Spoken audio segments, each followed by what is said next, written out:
Lincoln High wasn't a school. It was a stage where power wasn't measured in grades, but by last names, money, and the kind of stare that made people step aside. And if anyone ruled that stage, it was Tyler Brooks, star quarterback, only son of billionaire James Brooks, the school's biggest donor. He didn't need to threaten you. He just needed to be there. And the hallway would fall silent, like a funeral. But that morning, he met something money couldn't buy: dignity. Her name was Madison Green, the only black girl in a hallway lined with designer shoes. No luxury car, no Dior bag, just an old backpack, and a gaze that didn't bow to anyone. Madison arrived like any other day, head tilted, arms full of books. She opened her locker, already thinking about the math test that morning. But the moment her locker swung open, thwap! A plastic snake launched into her chest. She screamed. Books crashed to the floor. Laughter cracked behind her. Tyler was filming, phone up, grinning. Wow, Madison, your skin's just as black as that snake. Why not slither down the hall? Might suit you better. The hallway froze. Someone hit record. A humiliation clip was already in the making. One girl whispered behind her hand, "She's gonna cry." A boy murmured, "If it were me, I'd have run by now."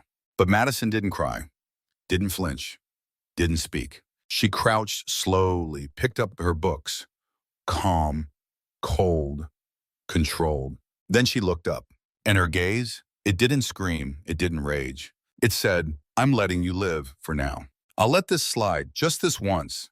Next time, don't expect me to use words." The hallway held its breath. Tyler laughed, awkwardly. "Oh, wow, I'm shaking." But no one laughed with him. He scanned the crowd, searching for a lifeline, saw only lowered eyes and glowing phone screens. 1 second ago, he was the center. Now he was the joke. Madison walked away. Each step struck the tiles like a warning bell. Behind her, the hallway began to shift. Phones started sending. Captions began forming. And Tyler, for the first time, he knew what it felt like to be looked at and not respected. Lincoln High used to be Tyler Brooks' kingdom, but this morning, the cracks in his crown began to show. 12:26 p.m. Sunlight poured through the cafeteria windows at Lincoln High, a place where power used to be passed down through sneers and dignity was traded for cheap laughter. Madison had just finished her lunch. She calmly carried her tray toward the cleaning station. No one spoke to her. No one dared. Her presence walked into a room before she did. She passed by the far left row of tables, a corner usually reserved for the entitled. A foot shot out. She tripped. "Watch it, ninja," a mocking voice rang out. Or should I say, "Kung Fu girl. Guess they train your kind early." Tyler, again, this time with 4 of his hyenas flanking him. But he made a mistake, one that would cost him more than he ever expected. Madison reacted like lightning. Her hand hit the floor, her body twisted midair. Whip! A perfect flip.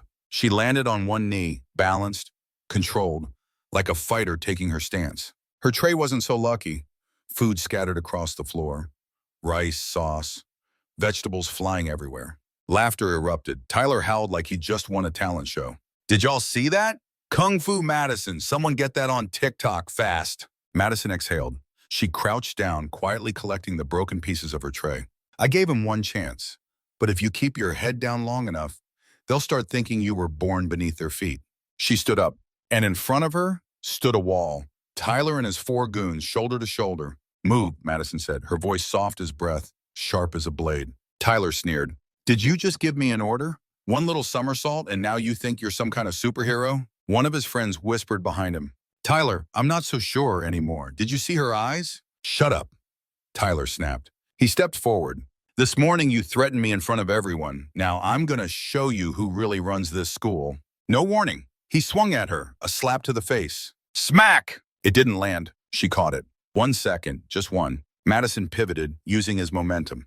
Thump! Tyler Brooks, once the untouchable king of Lincoln High, lifted clean off the ground, spun twice, and slammed into the cold cafeteria floor. Thud! Laughter vanished. Gasps. Someone screamed. A cup clattered to the floor. The room collapsed into stunned chaos. Did she just throw Tyler? Holy, if that were me, I'd transfer schools tomorrow. Tyler writhed, clutching his shoulder, face twisted in pain. What are you waiting for? Grab her, he screamed at his boys. But the 4 of them? Frozen. Madison stepped forward. Just one step, and they scattered like rats from fire. She didn't swing again. She didn't speak. Just a look, and they fell apart. Someone in the crowd yelled, "I got it all on video, look!" 10 seconds, one clip, caption. Madison, Queen of Lincoln High. Don't mess with her. Madison calmly set her tray down, adjusted her uniform, and walked out.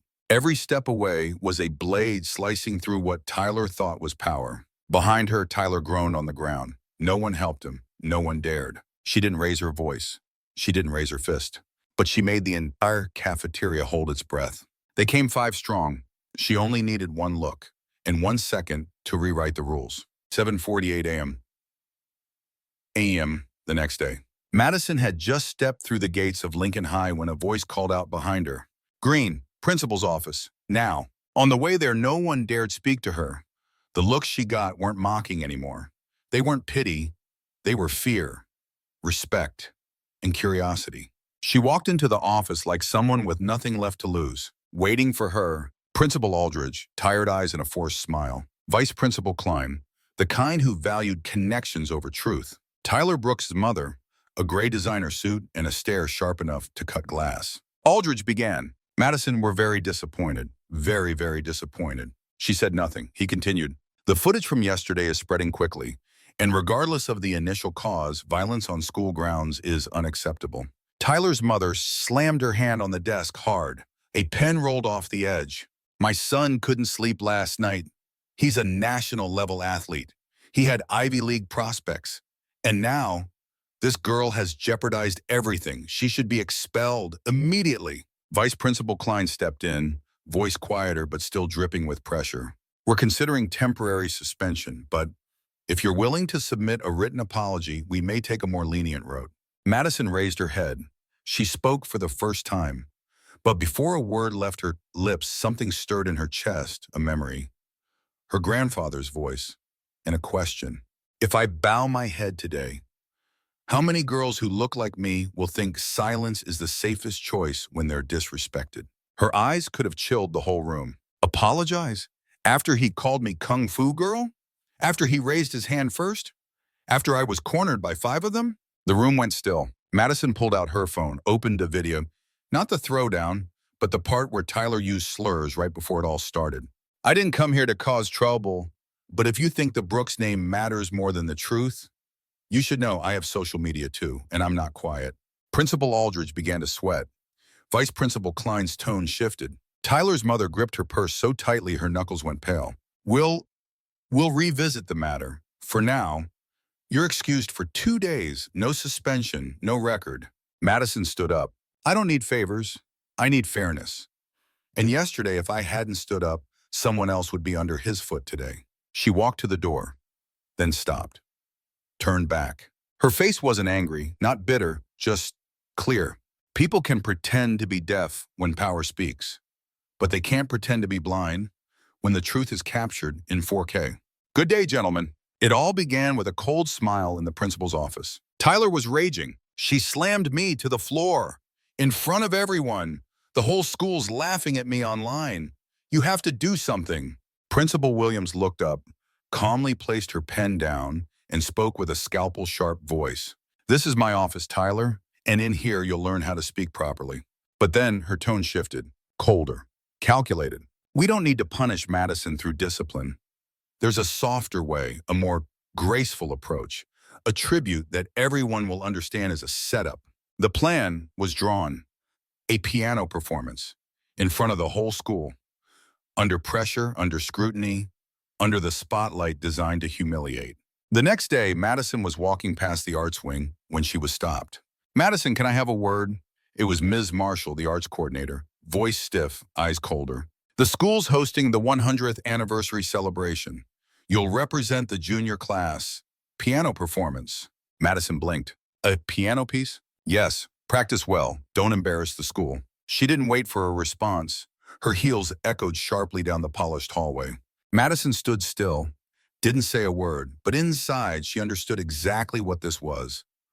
Not honor, not invitation. A test.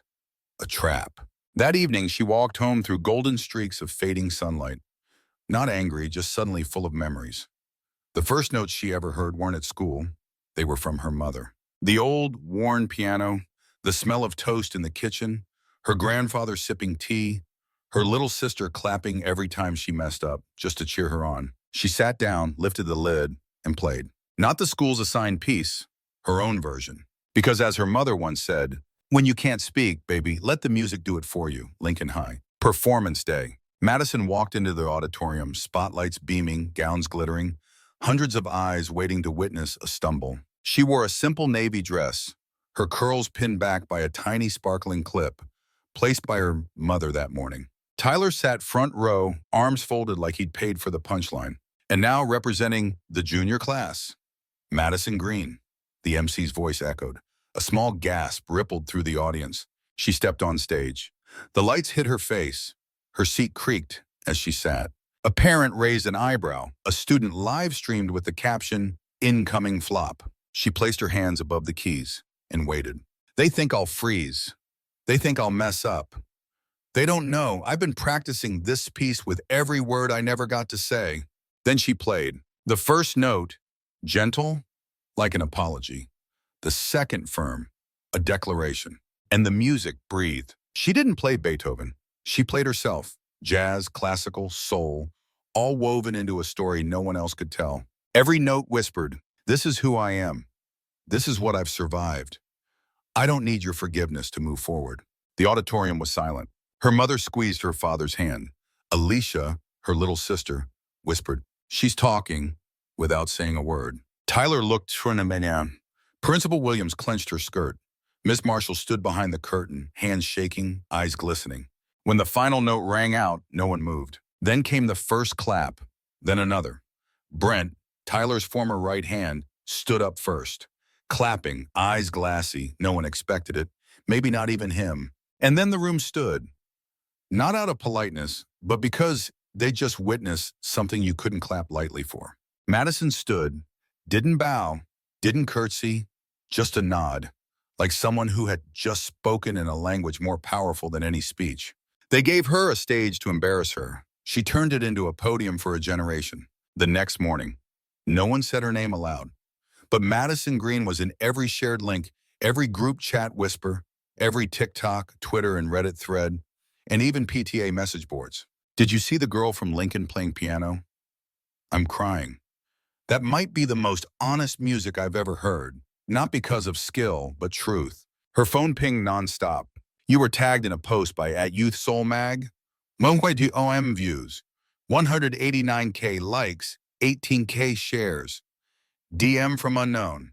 Thank you. You reminded me how long I've been silent. Madison sat on her bed, the phone resting on her knees. She wasn't checking views. She was reading the stories. From people who had never known her name, but saw themselves in the girl at the piano. A single mother wrote, I showed your video to my daughter. She took my hand and said, Mom, I want to learn piano. A Lincoln alum messaged, I remember what it felt like to drown in the kind of silence you faced. You did what I used to wish I was brave enough to do. And from a security guard, this. Years ago, I stood silent while my boss humiliated a female coworker for not smiling enough. I said nothing. But when I heard your music, I cried like someone finally said the words I'd forgotten I had the right to speak. Meanwhile, at Lincoln High, Principal Williams stared at the local paper's headline. Prestige on the surface, rot beneath. Lincoln High faces a reckoning. From provoked teen to national voice. Who is Madison Green? In the faculty meeting, Aldridge slammed the desk. We've lost the narrative. If we don't act, this school becomes a headline disaster. Vice Principal Klein asked meekly, do you think we should issue a public apology? Williams looked out the window. Madison sat on a bench, reading. But her eyes seemed to look beyond the school's borders now. No, we don't apologize, we observe. That evening, Madison was reading an anonymous letter when her phone rang. An unknown number, New York area code. She almost ignored it, but some heartbeat made her swipe answer. Hi, Madison, this is Nina Parker. I'm a producer at PBS's Voices Unheard. Madison sat upright, silent. We saw your performance. I'll be honest, you weren't just a student playing a piano. You were a voice we never thought we'd find. We want to invite you to New York to tell your story in words, in music, or in silence, whatever you choose. Madison exhaled, paused, then said, I'm not great at talking into cameras, but I know how to make people listen. A few weeks later, Madison stepped onto the stage at voices unheard. No microphone, no effects, no script, just a piano, a warm cup of tea, and a pair of eyes that had once felt invisible, now looking out at a crowd who needed no words to understand. She played, no title, no traditional tempo, just sound, gentle, powerful, aching with truth. After the final note, a small girl from the front row ran up and hugged her. Didn't say anything, just cried. And Madison, for the first time in this whole journey, cried with her. She used to think having a voice meant shouting. Now she knew. Sometimes, if you're honest enough, the world goes silent to listen. That night, she left the theater. No more Lincoln hallways, no more sneers or slurs, but one thing hadn't changed. Silence. This time, it wasn't fear, it was reverence. They gave her a stage to silence her. She used it to teach them that silence has sound,